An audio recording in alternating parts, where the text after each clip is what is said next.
Law must always be kept above faith. A damaged Lord Vishnu idol at a temple in Khajuraho.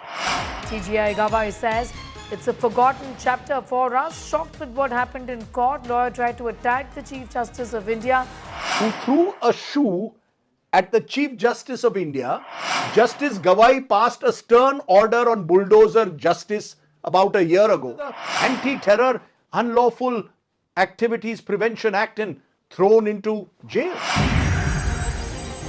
Views expressed in this blog are hosted on my own website, are strictly personal and do not reflect the views of any organization. Namaskar, hello and welcome once again friends to Straight Bat, my weekly video blog where, as the title suggests, I comment with a straight bat. Let's start Straight Bat today with a rather intriguing question of the week. What if the lawyer who threw a shoe at the Chief Justice of India was not named Rakesh Kishore, but his name was Rahim Khan instead? Is it likely that he would not be let off so easily, but instead would have been charged under the National Security Act, Public Safety Act, if he was a Kashmiri Muslim, that is, or maybe even under the Anti-Terror Unlawful Activities Prevention Act and thrown into jail? The aim, my friends, in asking this question today is not to gaslight anyone, but to turn the searchlight instead on a hateful and divisive ecosystem where coarse, crude public opinion can sadly influence the nature of our criminal justice process at times. Let's understand first the chronology here. एक बार फिर chronology समझिए. Last month, the Chief Justice B.R. Gawai dismissed a plea to reconstruct a damaged Lord Vishnu idol at a temple in Khajuraho.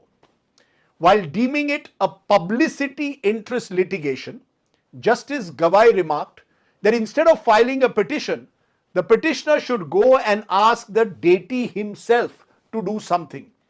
If you are saying that you are a strong devotee of Lord Vishnu, then you go pray and do some meditation. The judge's seemingly mocking tone, in my view, was, with all respect, wholly unnecessary. But remember also, please, these were only observations made by the Chief Justice. The case was dismissed because the court ruled that on the jurisdictional issue that this was a matter for the Archaeological Survey of India to adjudicate upon. Unfortunately, the politically weaponized armies of social media will not make a distinction between observations and a judgment, because truly said, they have very little time to read reasoned court judgments. Instead, their focus is on Insta Reels. As a result, Justice Gawai's passing remarks on the Vishnu idol, which I said were unnecessary, was sadly enough to also set off a hysterical response amongst right-wing groups and individuals, many of them patronized by the regime at the center. Many of these Twitter handles are followed by leading members of the government at the center. The well-orchestrated campaign on these sites forced the Chief Justice of India to issue a clarification and say that he believes in all faiths, visits all sites of worship, and trusts in true secularism. But my friends, the clarification was clearly not enough to satiate the permanently enraged Twitter mob fury. Instead, it only emboldened the right-wing groups to put out further memes, hashtags, YouTube videos, where they continue to castigate the Chief Justice in the most unsavory language. CGI Gawai says it's a forgotten chapter for us. Shocked with what happened in court, lawyer tried to attack the Chief Justice of India. Will not tolerate Sanatan insult. During another hearing, CGI said it's a forgotten chapter for us. In this surcharged environment comes along Mr. Rakesh Kishore, a 71-year-old advocate who has an identity both at the Bar Council, in the Supreme Court and the High Courts, and then chooses to vent his anger by throwing a shoe at the Chief Justice in open court. Sanatan Dharma ka apman hua hai, nahi sahega Hindustan. The abuse of Sanatan religion will not be tolerated in Hindustan, is what he shouted apparently in court. While Justice Gavai, with great calm and dignity, chose not to pursue the matter further and refused to file a case, Kishore has been unrepentant, relishing his few days of fame by maintaining before a series of TV channel interviews that I will do it again. Rather than taking suo motu action, as would have been the case with any ordinary citizen, what happens?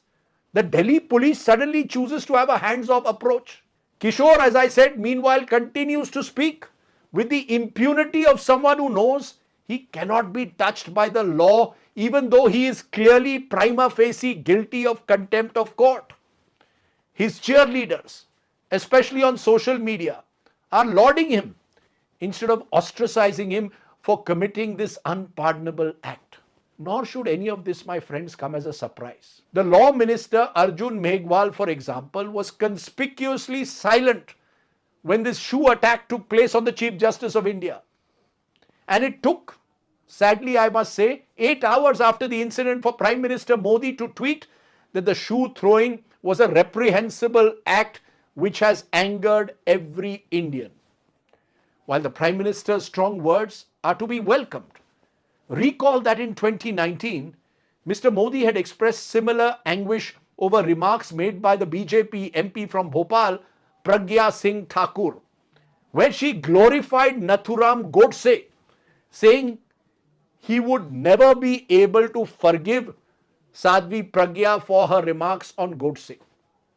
Yet what happens?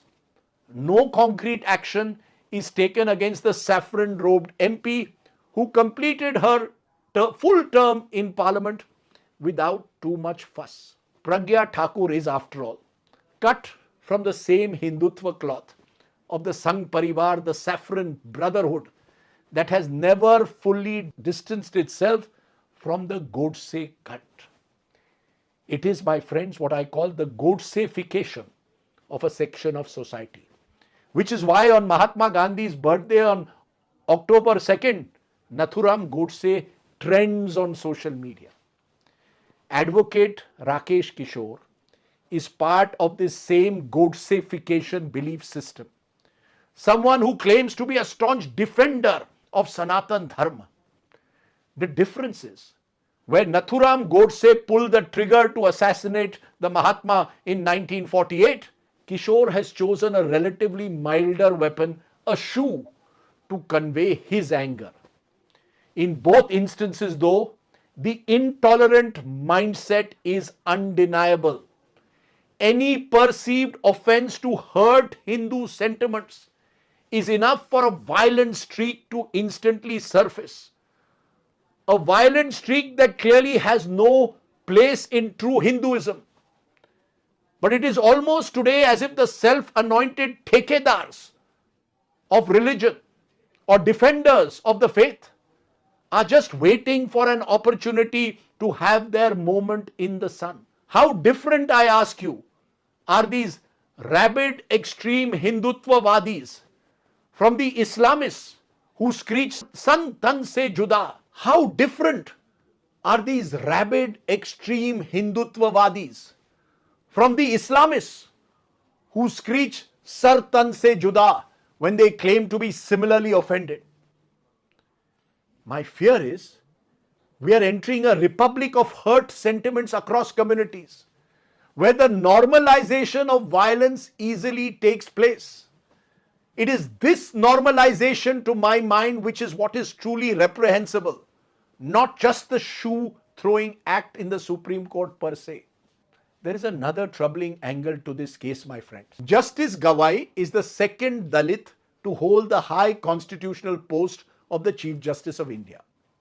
He comes from a political family that is rooted in neo-Buddhist thought and Ambedkarite values, and whose father, R.S. Gavai, was a prominent politician in the Republican Party of India movement that started in Maharashtra. Visit the Chief Justice of India's house and Ambedkar's portraits and memorabilia are omnipresent there. In a sense, Justice Gavai's ascent to the Chief Justice of India's post marks the symbolic fulfillment of an Ambedkarite dream of a more equal opportunity society for the traditionally oppressed castes in this country. But paradoxically, his family origins in the Dalit movement have made Justice Gawai even more vulnerable to these targeted attacks from right-wing groups. When, for example, Justice Gawai passed a stern order on bulldozer justice about a year ago, while affirming that bulldozer demolitions without due process were fundamentally anti-constitutional, he was once again the object of a vicious online campaign from right-wing groups. Not surprising again, since it is Yogi Adityanath's muscular, unapologetic Hindutva government in Uttar Pradesh that has been at the vanguard of the demolition brigade and continues with its demolitions despite that Supreme Court order. Which is why, my friends, the shoe attack must be seen for what it is. It is an attempt to establish a Sanatan Dharma supremacy within an avowedly secular constitutional framework. The shoe thrown by Advocate Kishore was not just aimed at Justice Gawai. It was meant to consciously intimidate and undermine a judicial system that is meant to be rational, just, and yes, non-discriminatory. Advocate Kishore's act was not that of some unstable mind, but it was a calculated move designed to make a political statement in full public gaze. Advocate Kishore, and this is important, does not represent a lunatic fringe anymore, as might have been the case a few years ago. He is now emblematic, the symbol of a majoritarian Hindutva worldview that seeks to replace a constitutional system based on the idea of equal citizenship and fundamental rights of every citizen with a Hindu Rashtra, where the rule of the numerically largest community will prevail over the rule of law. Which is also why, my friends, it is so dangerous and indispensable not to object in the strongest terms to this shoe-throwing act. In a multi-religious society like India, law must always be kept above faith, and any act of violence and coercion in the name of religion must be condemned by one and all. Let me end, my friends, with a postscript. Since this column started with an intriguing question, let's end it with another one, directed at those who seek to rationalize the violent shoe-throwing act as an act of courage.